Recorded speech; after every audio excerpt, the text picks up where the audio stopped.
4 जून को जहां एक तरफ देश में चुनाव के नतीजे सामने आ रहे थे, उसी दिन national eligibility cum entrance test यानी कि नीट का भी रिजल्ट आया। और इसमें शॉकिंग बात ये थी कि 67 कैंडिडेट्स ने ऑल इंडिया रैंक 1 हासिल की है। Normally all India rank minimum 1 candidate और ज्यादा से ज्यादा 4 से 5 कैंडिडेट्स ही हासिल कर पाते हैं, मगर इस बार 67 कैंडिडेट्स ने ऑल इंडिया रैंक 1 हासिल की है। यानी कि इन 67 कैंडिडेट्स ने 720 आउट ऑफ 720 मार्क्स अचीव किए हैं। यहाँ पर जैसे ही ये चीजें सामने आई, कई लोगों ने सोशल मीडिया के जरिए एनटीए पर एलिगेशन लगाया कि नीट का पेपर लीक हुआ था, इसी वजह से ये सारी चीजें हुई हैं। एनटीए यानी कि नेशनल टेस्टिंग एजेंसी, ये एजेंसी मेनली एग्जाम कंडक्ट कराती है और आज से 1 महीने पहले 5 मई 2024 को नीट का पेपर कंडक्ट कराया गया था, जिसमें 24 लाख से ज्यादा कैंडिडेट्स ने एग्जाम दिया था। और एनटीए के मुताबिक 56.4% कैंडिडेट्स ने ये एग्जाम क्वालिफाई किया है, मतलब 13,16,268 स्टूडेंट्स ने इसको क्वालिफाई किया है। लेकिन यहाँ पर दिक्कत ये है कि 67 स्टूडेंट्स ने ऑल इंडिया रैंक 1 हासिल की है, जो कि इम्पॉसिबल है इतने सारे कैंडिडेट्स के लिए ये रैंक हासिल करना, क्योंकि नीट के एग्जाम में टोटल 180 क्वेश्चंस होते हैं, जिसमें से हर एक क्वेश्चन 4 मार्क्स का होता है और मैक्सिमम मार्क्स 720 होता है। अगर आपने सारे 180 क्वेश्चन का सही से जवाब दे दिया तो आपको मिल जाएंगे 720 मार्क्स, और इसमें नेगेटिव मार्किंग भी होती है। अगर आपने एक क्वेश्चन गलत किया तो यहाँ पर आपका एक्स्ट्रा 1 मार्क कट जाएगा। फॉर एग्जाम्पल, अगर किसी बच्चे ने सारे 180 क्वेश्चंस को अटेम्प्ट किया और जिसमें से उसके 179 क्वेश्चन के आंसर करेक्ट हैं, तो उसको मिलना चाहिए 716 मार्क्स, लेकिन नेगेटिव मार्किंग के चलते उसको मिलेंगे 715 मार्क्स।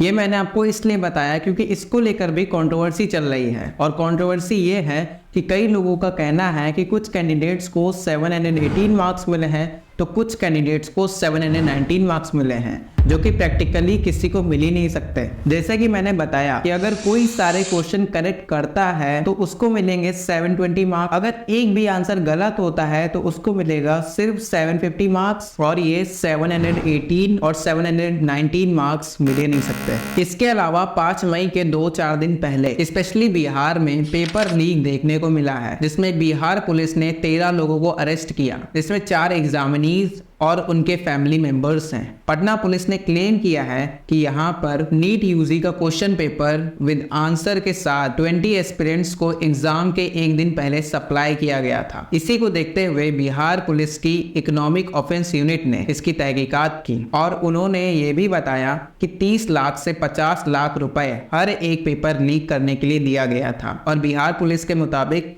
ये मामला और भी बड़ा हो सकता है। उन्हीं दिनों ये मामला सुप्रीम कोर्ट में भी गया था। सुप्रीम कोर्ट में पिटीशन फाइल की गई थी शिवांगी मिश्रा और कई लोगों के द्वारा, जिसमें ये रिक्वेस्ट की गई कि एग्जाम कैंसिल कराया जाए और री एग्जाम कंडक्ट कराया जाए, क्योंकि पेपर लीक की खबरें सामने आई थी। लेकिन सुप्रीम कोर्ट ने भी एग्जाम रिजल्ट पर स्टे नहीं लगाया, लेकिन इस पिटीशन को एक्सेप्ट कर लिया। और एनटीए से जब ये पूछा गया कि इस बार ऐसा क्या हुआ कि इस बार 67 कैंडिडेट्स ने ऑल इंडिया रैंक 1 हासिल की है, तो एनटीए का इस पर जवाब ये था कि एक क्वेश्चन की वजह से ऐसा हुआ है। वो क्वेश्चन ये है जिसमें स्टेटमेंट सेकंड की वजह से कंफ्यूजन हो गई। यहाँ पर लिखा हुआ है कि atoms of each elements are stable. इस स्टेटमेंट से कंफ्यूजन इसलिए हो गई क्योंकि ओल्ड एनसीईआरटी बुक में यही स्टेटमेंट लिखा हुआ है, atoms of each elements are stable, पर न्यू एनसीईआरटी बुक में atoms of most of the elements are stable लिखा हुआ है। इसी को देखते हुए एनटीए ने ये कहा कि जिन भी बच्चों ने इस क्वेश्चन को अटेम्प्ट किया है उन सभी को हम मार्क्स देंगे।